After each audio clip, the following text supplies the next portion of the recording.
자, 여러분 안녕하세요, 크리에이터입니다. 자, 오늘 여러분들과 한번 이야기를 나눠볼 주제는요, 오토바이 타시는 분들이라면 누구나 한 번쯤은 이렇게 꿈에도 그리던 바로 텐덤이죠. 오토바이 뒤에 누군가를 태우고 본인이 가져야 할 책임의 2배 이상, 2배가 뭐야, 한 3, 4배 이상으로 책임감을 뒤에 안고 운전하는 바로 그런 텐덤에 관한 이야기를 하려고 합니다. 보통 오토바이를 입문하시는 분들이 텐덤에 대한 환상이나 또 텐덤에 대한 계획을 많이 갖고 계실 거예요. 뭐 오토바이 좀 오래 타보신 분들은 뭐 거의 대부분 누구 태우고 이제 운전하는 길이 부담스럽고 또 힘들다는 거를 어느 정도 아시기 때문에 뭐 가급적이면은 좀 동승을 피하려고 하시는 분들이 많이 계실 겁니다. 근데 사실 이 텐덤이라는 게 또 오토바이 입문하려고 하는 분들한테 엄청난 매력이죠. 왜냐면 여자친구 뒤에 오토바이 뒤에 태우고 이렇게 스쿠터든 되게 배기량 리터급 오토바이든 얼마나 멋있습니까?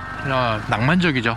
이렇게 심신이 지친 친구를 오토바이 뒤에 태우고 넌 어떻게 살고 싶은데 이렇게 한번 살아봐 하고 조언해주고, 이 세상엔 우리 둘밖에 없어 하면서 얼마나 멋있습니까? 근데 사실 텐덤이라는 게 그렇게 낭만적이지만은 않더라고요.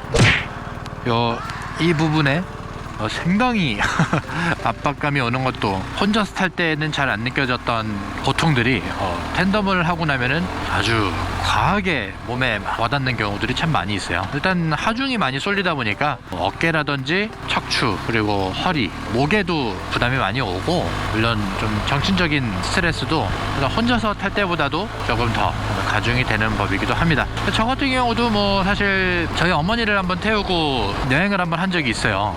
아주 짧은 여정이긴 했는데 항상 오토바이 타는 거 반대만 하셨던 저희 어머니가 또 이렇게 헬멧 쓰고 제 뒤에 타가지고 이렇게 앞을 바라보면서 이렇게 같이 달려가는 모습이 귀엽기도 하더라고요. 되게 재밌었어요. 기회만 된다면 조금 더 우리 어머니랑 여기저기 여행도 같이 오토바이로 다니고 싶고 그런데 일단 이 여행이 자유왕래가 빨리 됐으면 좋겠네요. 아무튼 누군가를 동승하고 오토바이를 탄다는 것 좋습니다. 정말 좋아요. 저 역시 오토바이에 우리 아들이 초등학교만 들어가면은 오토바이 태우고 진짜 더욱더 많은 경험 하게 해주고, 그리고 더욱더 많은 여행지도 데려가고 싶습니다. 함께 하고 싶어요. 그런데 이 텐덤이라는 게 사람을 오토바이 뒤에 태우고 운전을 하다 보면은 이제 자기가 평상시에 알고 있던, 자기가 제어할 수 있었던 아주 일상적인 상황이 뭔가 돌발적으로 다가오는 경우가 좀 많이 있어요. 평상시였다고 하면은 기어 체인지 자체도 뭔가 혼자서 적절하게 잘 맞춰갖고 하던 상황이 뒤에 사람이 타 있다는 그 하나만으로도 부자연스러운 시프트 체인지가 된다든지, 뭔가 부자연스럽게 오르막길에서 기아를 빼야 되는데 오히려 기아를 넣는다든지, 뭔가 평상시 같지 않던 그런 운전 스킬도 떨어지는 경우가 굉장히 많이 있어요. 아무래도 커브길 돌거나 스로틀을 감을 때, 그리고 브레이크를 잡을 때도 역시 사람이 뒤에 타고 있는 상황이랑 혼자서 운행을 하고 있는 상황이랑은 상당한 차이를 또 느끼게 합니다. 그래서 제 이야기의 요지는 텐덤을 하지 말으라는 게 아니고, 오토바이를 일단 입문하신 분들께서는 한 1년 정도는 이렇게 오토바이 면허 따고 바로 사실 이렇게 태우고 싶은 사람 먼저 떠오를 거예요. 근데 일단 가중하시고 한 1년 정도는 자기 혼자서 타는 오토바이에 대한 모든 감을 다 맞추신 후에, 그리고 정확하게 한 12개월 정도가 흘렀다, 오토바이를 탄 게 한 몇천 시간 정도 지난 것 같다, 그러면 이제 그때 서서히 아주 일상적인, 아주 기본적인, 너무 가볍지도 않고 너무 무겁지도 않은 친구나 이제 가족을 평상시에 잘 다니던 길 있죠? 여러분께서 익숙하신 길, 부담 없이 주행하실 수 있는, 그렇죠?